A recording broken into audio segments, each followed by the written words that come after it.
Respected parents and dear students, good morning to all of you. Hello students, how are you?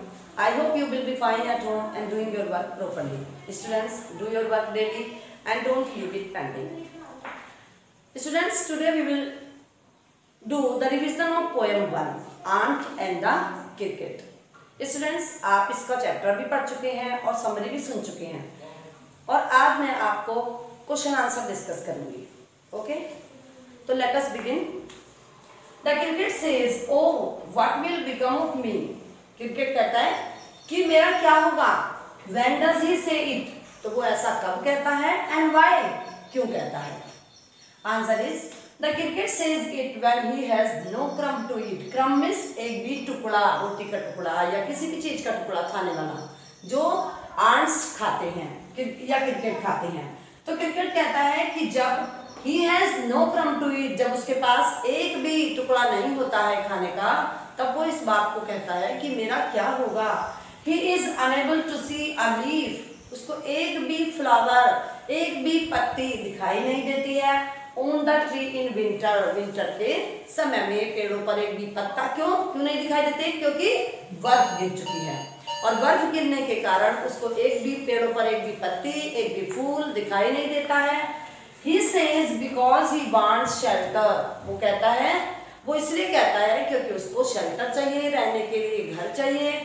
And a mouthful of grain from the ants, वो इसलिए aunt से क्या कर रहा है, bag कर रहा है, मांग रहा है कि मुझे शेल्टर दे दो, रहने की जगह दे दो.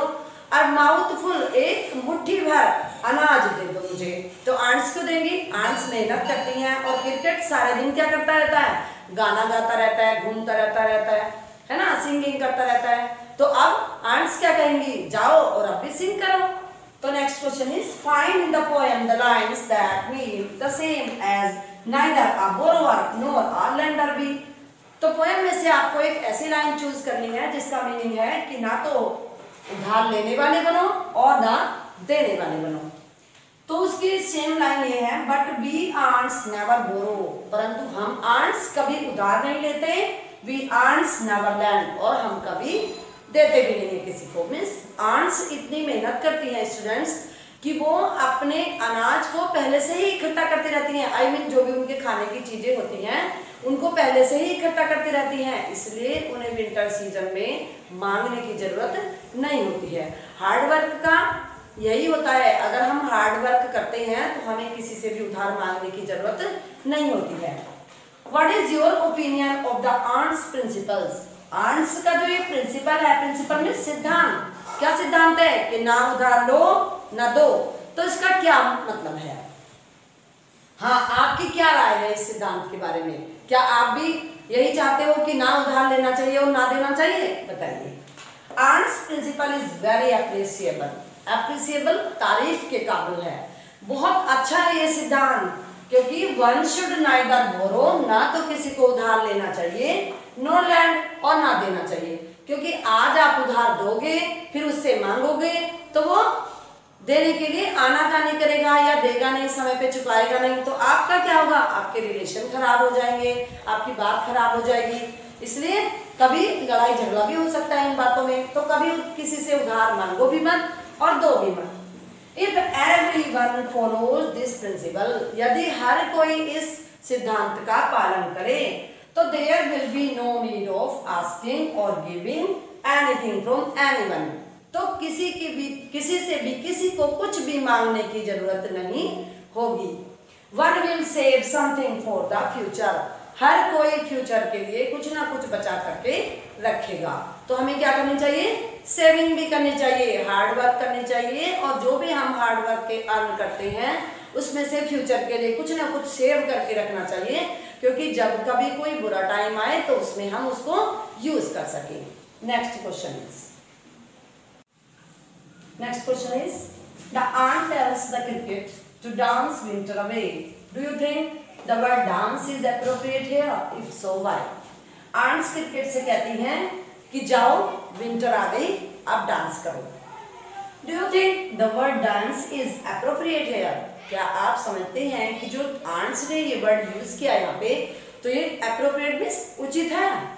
If so, यदि ऐसा है तो why, क्यों उचित है. Ant tells the words, sorry, the aunt tells the cricket to dance winter away. Ants कहती हैं क्रिकेट से कि जाओ विंटर में डांस करो. If in my opinion the word dance is appropriate here.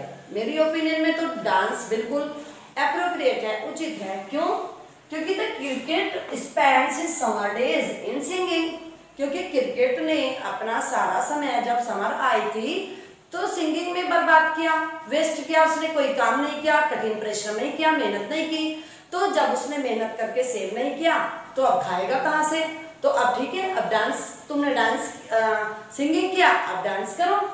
So he should spend his winter days in dancing also. तो जब गर्मियां उसने सिंगिंग करके बिताई तो विंटर में डांस करो. सही कहा चींटियों ने. Which line in the poem express the poet's comment. अब पोएट के कमेंट के अकॉर्डिंग कौन सी line, which line in the poem express, कौन सी लाइन एक्सप्रेस करती है इस बात को जो पोएट ने कमेंट किया? क्या लाइन है? Some cricket have 4 legs and some have 2. कुछ क्रिकेट्स के 4 legs होते हैं और कुछ के 2. यहाँ के क्रिकेट्स के भी 2 leg होते हैं? नो, इट मीन्स क्या है? हम ह्यूमन बीइंग, हम 2 के लिए यहाँ पे ह्यूमन बीइंग से कंपेयर किया गया है.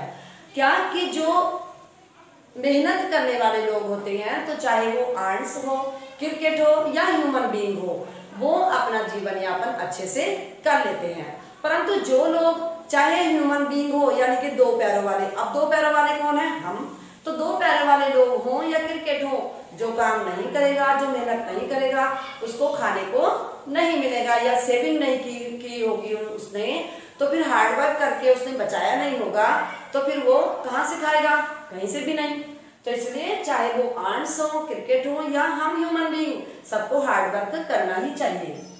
Right the comment in your own words. अब कमेंट को अपने शब्दों में लिखिए.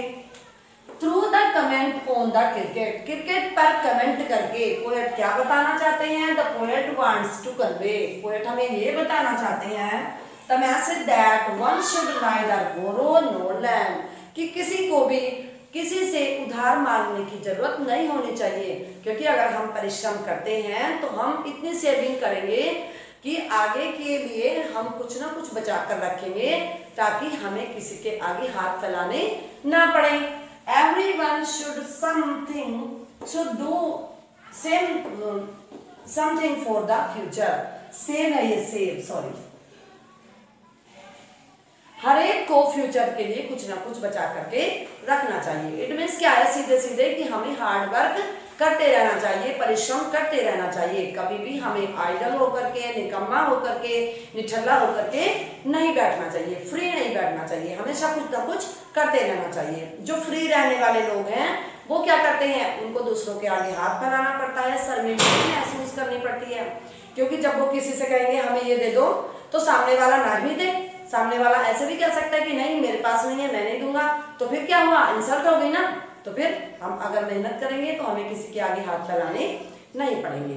स्टूडेंट्स, ये तो क्वेश्चन थे. अब हम करेंगे word meaning. Let's do word meaning. accustomed to sing. accustomed means in the habit of singing. गाने की आदत होना. किसी को गाने की आदत होती है ना, बाथरूम में सिंग करना, किचन में सिंग करना, या इधर उधर घूमते हुए सिंग करना, तो गाने की आदत होना. Famine, having nothing to eat. भूखमरी आना. फेमाइन, भूखमरी आना, जब कुछ भी खाने के लिए ना बचे. ले नथिंग बाय. ले नथिंग बाय सेव नथिंग. कुछ भी सेव करके फ्यूचर के लिए ना रखना. कोथ, ओल्ड वर्ड में कहते हैं sad. Crumb means piece of food, खाने का कोई टुकड़ा. ट्रेम्बल, ट्रेम्बल मीन्स शिवर, कांपना, ठंड से कांपना. स्टारवेशन मीन्स हंगर, भूख. Do you understand students? ये थे आपके word meaning and question answer and word meaning both we have discussed. I hope you understood well. Stay home, stay safe.